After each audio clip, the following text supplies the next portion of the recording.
গিয়েছিলাম বেড়াতে। তো ওখানকার তেঁতুলিয়া ডাক বাংলোতে আমি ছিলাম। তো তেঁতুলিয়া ডাক বাংলোর পাশেই হচ্ছে মহানন্দা নদী। তো আমি ভোরে ঘুম থেকে উঠে কাঞ্চনজঙ্ঘা দেখার জন্য আমি আসলে উঠেছিলাম। তো আমি তখন দেখলাম সনাতন পদ্ধতিতে শ্রমিকেরা পাথর উত্তোলন করছে। তো এই দৃশ্যটা আমার কাছে এত ভালো লেগেছে, আমি তাদের স্মৃতি রাখার জন্য আমি নানা শেপের পাথর নিয়ে আসি তাদের কাছ থেকে। তাদেরকে আমি কিছুটা সম্মানীয় দিয়েছিলাম।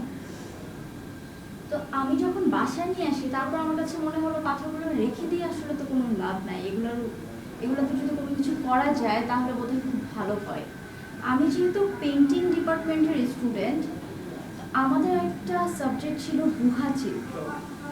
আদিম মানুষেরা আগে প্রাকৃতিক জিনিসপত্র দিয়ে, যেমন গাছ, তার গাছের বাকল, পাতা, ফুল, পশুর চর্বি, এসব দিয়ে গুহাতে চিত্র আঁকতেন তাদের ধর্মীয় বিশ্বাস এবং তাদের যে সভ্যতার জানান দেওয়ার জন্যই তারা এই চিত্রকর্মগুলো করেছিলেন। তো তারা সভ্যতার শুরুর প্রথম শিল্পী, আমি যদি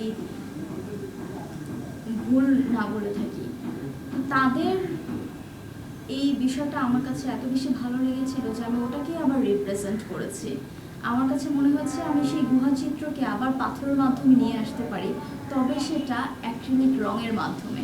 সেই থেকে ভাবনা, তারপর মনে হলো যে আমি আসলে নারীদের নিয়ে কাজ করি। পাথরের সাথে নারীরা খুব ভালো আসলে যায়, কারণ পাথর তো আস্তে আস্তে জমে জমে তৈরি হয়। তো নারীর রহস্য, অভিমান, গল্প সব কিছুই কিন্তু আস্তে আস্তে তৈরি হয়।